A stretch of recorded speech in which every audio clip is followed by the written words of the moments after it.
Hello guys, नमस्कार। आप सभी का स्वागत है अपने channel Shivnath CG Vyapam hub पर। मेरा नाम है विभोर कुमार श्रीवास्तव और आज हम देखने वाले हैं सीजी व्यापम हॉस्टल वार्डन के लिए कंप्यूटर एमसीक्यू पार्ट 7। तो इसका पहला क्वेश्चन अपन देख लेते हैं। इसके पहले के पार्ट में हमने 70 क्वेश्चन कवर कर चुके हैं। आज से हम 71 से चालू करेंगे, ठीक है। तो कंप्यूटर में कौन सा यूनिट होता है? निम्न में से कंप्यूटर में कौन सा यूनिट होता है? ऑप्शन नंबर ए है आपका memory unit, option number B है अर्थमेटिक लॉजिक यूनिट, या फिर ऑप्शन नंबर सी है आपका कंट्रोल यूनिट, या फिर ऑप्शन नंबर डी उपरोक्त सभी। तो इसका सही आंसर है उपरोक्त सभी। ये सारे ही यूनिट आपके कंप्यूटर में होते हैं। ये सब सीपीयू के पार्ट होते हैं और अलग अलग फंक्शन करने के लिए होते हैं, ठीक है। अर्थमेटिक लॉजिक यूनिट मतलब एएलयू, इसको एएलयू भी बोलते हैं, ठीक है। चलिए नेक्स्ट क्वेश्चन देखते हैं कि कंप्यूटर स्क्रीन में दिखने वाली सबसे छोटी इकाई क्या होती है? कंप्यूटर स्क्रीन में दिखने वाली सबसे छोटी इकाई क्या होती है? ऑप्शन नंबर ए है कैरेक्टर, ऑप्शन नंबर बी है आपका बिट, ऑप्शन नंबर सी है आपका बाइट, या फिर ऑप्शन नंबर डी है आपका पिक्सल, या फिर पीएक्स। तो इसका सही आंसर है ऑप्शन नंबर डी पीएक्स, या फिर पिक्सल। पिक्सल का सिंबल है पीएक्स और हम जितनी भी बड़ी से बड़ी इमेज देखते हैं उसको छोटे छोटे पिक्सल से मिलकर ही बनाया जाता है। और कंप्यूटर स्क्रीन में दिखने वाली सबसे छोटी इकाई बोल रहा है, तो कंप्यूटर स्क्रीन में हमको पिक्चर्स दिखती है ना, तो उसकी इकाई पूछा, इसलिए अपन पिक्सल को आंसर लगाएंगे। बाइट और जो बिट होती है वो स्टोरेज की इकाई होती है, इस बात को आप हमेशा याद रखना। चलिए नेक्स्ट क्वेश्चन देखते हैं कि इंटरनेट का स्टैंडर्ड प्रोटोकॉल इन में से कौन सा है? स्टैंडर्ड प्रोटोकॉल इनमें से कौन सा है, ठीक है। तो आपका ऑप्शन ए है HTML, ऑप्शन बी है जावा, ऑप्शन नंबर सी है TCP, या फिर IP, या फिर ऑप्शन नंबर डी है ये सभी। तो इसका सही आंसर है आपका ऑप्शन नंबर सी TCP या फिर IP। तो आप एक चीज नोट याद रखना कि TCP का फुल फॉर्म होता है, TCP का फुल फॉर्म होता है transmission control protocol, transmission control protocol. और IP का फुल फॉर्म क्या होता है? तो IP का फुल फॉर्म होता है इंटरनेट प्रोटोकॉल, इंटरनेट प्रोटोकॉल। चलिए नेक्स्ट क्वेश्चन देखते हैं अपन। इसलिए बोलते हैं ना आईपी एड्रेस करके बोलते हैं ना कि आईपी एड्रेस से ट्रेस किया जा सकता है जो इंटरनेट को यूज कर रहा है। तो वो स्टैंडर्ड प्रोटोकॉल होता है और सबका अलग अलग रहता है। तो उसी इंटरनेट आईडी से आप किसी का भी मतलब जो अथॉरिटी रहती है, पुलिस अथॉरिटी वगैरह, या फिर अपनी जांच एजेंसी, उस आईपी एड्रेस से ही किसी के भी लोकेशन को ट्रेस कर सकती है उस इंटरनेट को यूज करने वाले का। याद रखना आप आईपी एड्रेस या फिर आपका आईपी और टीसीपी इंटरनेट का स्टैंडर्ड प्रोटोकॉल है। नेक्स्ट क्वेश्चन देखते हैं। हाँ, और फुल फॉर्म क्या बताया हूँ? टीसीपी का ट्रांसमिशन कंट्रोल प्रोटोकॉल और आईपी का इंटरनेट प्रोटोकॉल। इसका स्क्रीनशॉट ले लो आप। नेक्स्ट क्वेश्चन है कि विश्व कंप्यूटर साक्षरता दिवस कब मनाया जाता है? विश्व कंप्यूटर साक्षरता दिवस कब मनाया जाता है? आपका वर्ल्ड कंप्यूटर लिटरेसी या फिर लिटरेट डे, ठीक है। चलो नेक्स्ट क्वेश्चन, कब मनाया जाता है इसको, सॉरी। ऑप्शन नंबर ए है आपका 22 दिसंबर, ऑप्शन नंबर बी है आपका 2 दिसंबर, ऑप्शन नंबर सी है आपका 5 दिसंबर, या फिर ऑप्शन नंबर डी है आपका 14 दिसंबर। तो इसका सही आंसर है आपका ऑप्शन नंबर बी, 2 दिसंबर को मनाया जाता है। नेक्स्ट क्वेश्चन अपन देखते हैं कि एटीएम क्या होता है। 75 नंबर का क्वेश्चन, एटीएम क्या होता है? बैंक की, ऑप्शन नंबर ए बैंक की शाखाएं, ऑप्शन नंबर बी बिना स्टाफ के नकदी देना, ऑप्शन नंबर सी बैंकों के स्टाफ मुक्त काउंटर, या फिर ऑप्शन नंबर डी इनमें से कोई नहीं। तो इसका सही आंसर है आपका ऑप्शन नंबर बी, बिना स्टाफ के नकदी देना। चलिए नेक्स्ट क्वेश्चन देखते हैं। और एटीएम का फुल फॉर्म क्या होता है? अगर आपसे एटीएम का फुल फॉर्म पूछेगा तो आप याद रखना कि ऑटोमेटेड टेलर मशीन होता है आपका किसका? एटीएम का फुल फॉर्म, ठीक है। इसको हमेशा याद रखना। कई बार लोग बाग इसको, ये बेसिक क्वेश्चन है लेकिन लोगों से गलत हो जाता है ना। इसका स्क्रीनशॉट आप ले लो, इसका भी स्क्रीनशॉट आप ले लो। और इसके पहले हमने जो भी पार्ट लाए हैं उन सब के वीडियो का लिंक मैं आपको डिस्क्रिप्शन में दे दूंगा, उसको आप जरूर चेक करना, ठीक है। और पीवाईक्यू के क्वेश्चन चल रहे हैं उसको भी आप जरूर चेक करना। चलो नेक्स्ट क्वेश्चन देखते हैं, क्वेश्चन नंबर 76 कि इनमें से कौन सा सर्च इंजन नहीं है? सर्च इंजन नहीं है पूछ रहा है। Option number A Google, option number B Yahoo, option number C Baidu, या फिर option number D Wolfram Alpha. तो इसका सही आंसर क्या है? तो इसका सही आंसर है वुलफॉर्म अल्फा। ये आपका सर्च इंजन नहीं है, बाकी ऊपर के तीनों सर्च इंजन है, ठीक है। चलो नेक्स्ट क्वेश्चन देखते हैं। कंप्यूटर की क्षमता कितनी होती है? निम्न में से कंप्यूटर की क्षमता कितनी होती है? ऑप्शन नंबर ए सीमित, ऑप्शन नंबर बी उच्च, ऑप्शन नंबर सी असीमित, ऑप्शन नंबर डी निम्न। तो इसका सही आंसर है ऑप्शन नंबर ए सीमित। हम कंप्यूटर को जो करने बोलेंगे कंप्यूटर वही करेगा, हम उसको जो इनपुट देंगे वही हमको वो आउटपुट देगा, इसलिए इसकी क्षमता सीमित है। जो इसको यूज कर रहा है उसकी क्षमता के ऊपर डिपेंड करती है कंप्यूटर की क्षमता। चलिए नेक्स्ट क्वेश्चन देखते हैं। ये बात दूसरी के जो कंप्यूटर के वेरिएशन होते हैं उनकी बात अलग है, ठीक है।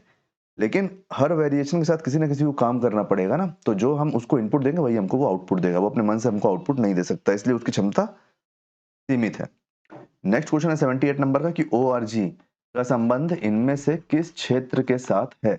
ऑप्शन नंबर ए संगठन, ऑप्शन नंबर बी शिक्षा, ऑप्शन नंबर सी व्यवसायिक, या फिर ऑप्शन नंबर डी गैर व्यवसायिक। तो इसका सही आंसर है आपका ऑप्शन नंबर ए संगठन। ORG का फुल फॉर्म संगठन के मेल आईडी में जनरली लिखा आता है, ठीक है। ऑर्गेनाइजेशन होता है ना, उसको बोलते हैं ORG। ORG है ना, ऑर्गेनाइजेशन। चलो नेक्स्ट क्वेश्चन देखते हैं। MS वर्ड किसका उदाहरण है?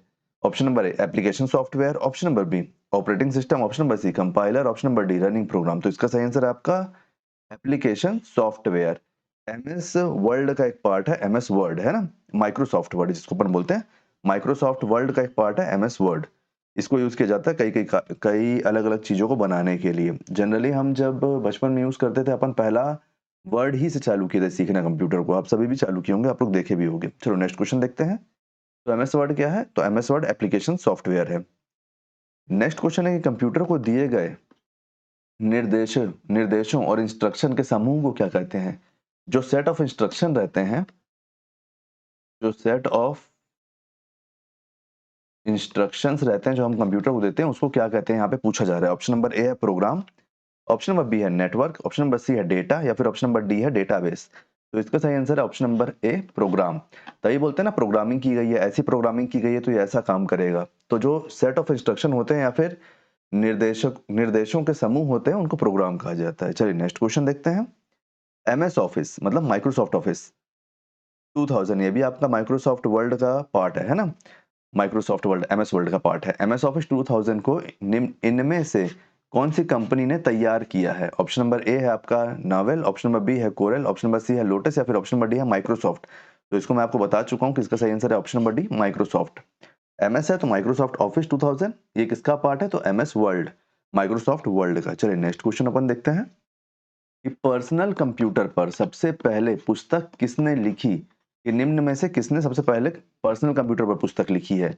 ऑप्शन नंबर ए क्या है? Charles Babbage, option number B है Ted Nelson, option number C है James Kelvin, option number D है अलीना कफ। तो इसका सही आंसर आपका option number B Ted Nelson. ये क्वेश्चन कई बार पूछा जा चुका है, इसलिए ये क्वेश्चन इंपॉर्टेंट हो जाता है। आप जहां नोट्स बना रहे हो इसको लिख लो, या फिर इस क्वेश्चन का स्क्रीनशॉट ले लो, है ना। चलो नेक्स्ट क्वेश्चन देखते हैं। नेक्स्ट क्वेश्चन है कि इंटरनेट पर प्रकाशित होने वाली पहला भारतीय समाचार समाचार पत्र कौन सा है? मतलब पहला भारतीय समाचार पत्र ऑनलाइन कौन सा हुआ था, इस बात को आपको बताना है। तो इसका सही आंसर क्या हो जाएगा? ऑप्शन नंबर ए है Dainik Jagran, option number B है Dainik Bhaskar, option number C है द हिंदू, या फिर ऑप्शन नंबर डी है नवभारत टाइम्स। तो इसका सही आंसर है द हिंदू। ये द हिंदू पहला भारतीय समाचार पत्र है जो ऑनलाइन हुआ था, इंटरनेट पर आया था, प्रकाशित हुआ था, पब्लिश हुआ था। नेक्स्ट क्वेश्चन, बूटिंग का मतलब क्या होता है? बूटिंग का मतलब क्या होता है बताइए। आपका ऑप्शन नंबर ए है कंप्यूटर को स्टार्ट करना, ऑप्शन नंबर बी है कंप्यूटर को रीस्टार्ट करना, ऑप्शन नंबर सी है प्रोग्राम को स्टार्ट करना, या फिर ऑप्शन नंबर डी है आपका प्रोग्राम को रीस्टार्ट करना। तो इसका सही आंसर है आपको कंप्यूटर को स्टार्ट करना। जैसे कभी कंप्यूटर हैंग हो जाता है या फिर कुछ प्रॉब्लम होती है तो अपन बोलते हैं कि रीबूट कर दो इसको। तो बूटिंग क्या है? तो कंप्यूटर को रीस्टार्ट करना। चलो नेक्स्ट क्वेश्चन देख लेते हैं अपन।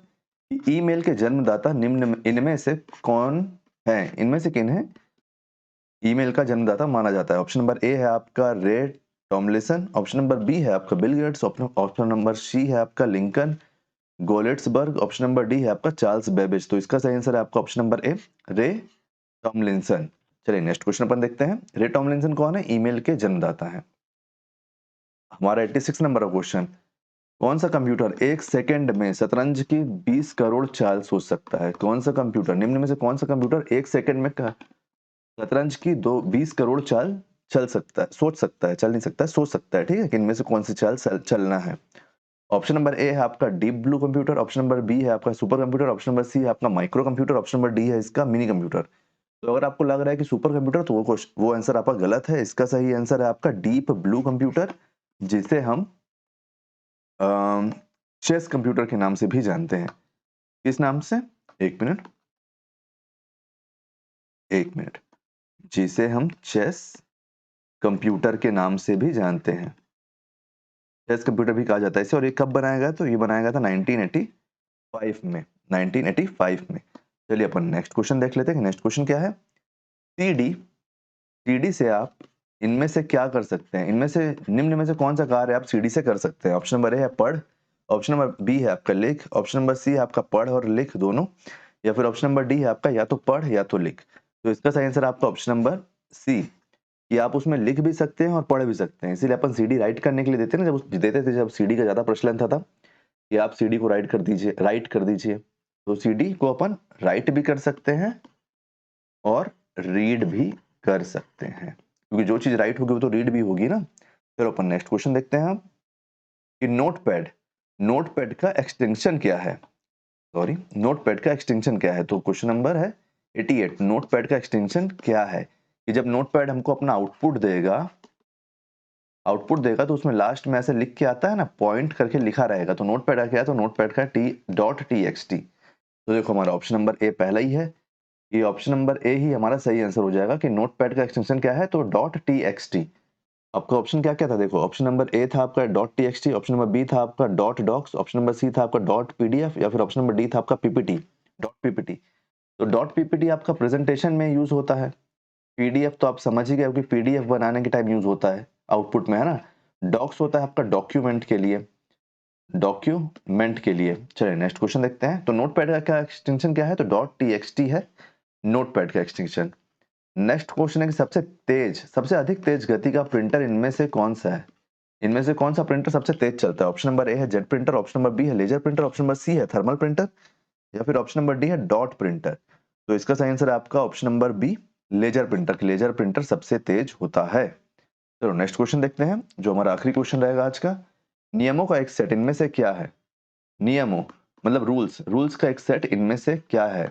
इनमें से किसको रूल्स का एक सेट कहते हैं? ऑप्शन नंबर ए है आपका यूआरएल, ऑप्शन नंबर बी है आपका resource locator, option number C है आपका डोमेन, या फिर ऑप्शन नंबर डी है आपका प्रोटोकॉल। तो इसका सही आंसर है ऑप्शन नंबर डी, प्रोटोकॉल। जैसे बोलते हैं ना अपन कि जैसे अपन किसी से मिलने भी जाते हैं, अपॉइंटमेंट वगैरह लेते हैं, तो एक बोलते हैं ना प्रोटोकॉल का सेट है, कि प्रोटोकॉल को फॉलो करना पड़ेगा। तो नियमों का सेट, वैसे ही कंप्यूटर के लिए भी नियमों का सेट है, उसको प्रोटोकॉल कहते हैं। तो उम्मीद करता हूँ कि सारे क्वेश्चन आपको समझ में आए होंगे। कहीं कोई डाउट हो तो आप कमेंट में बता देना, अपना फीडबैक कमेंट में जरूर देना।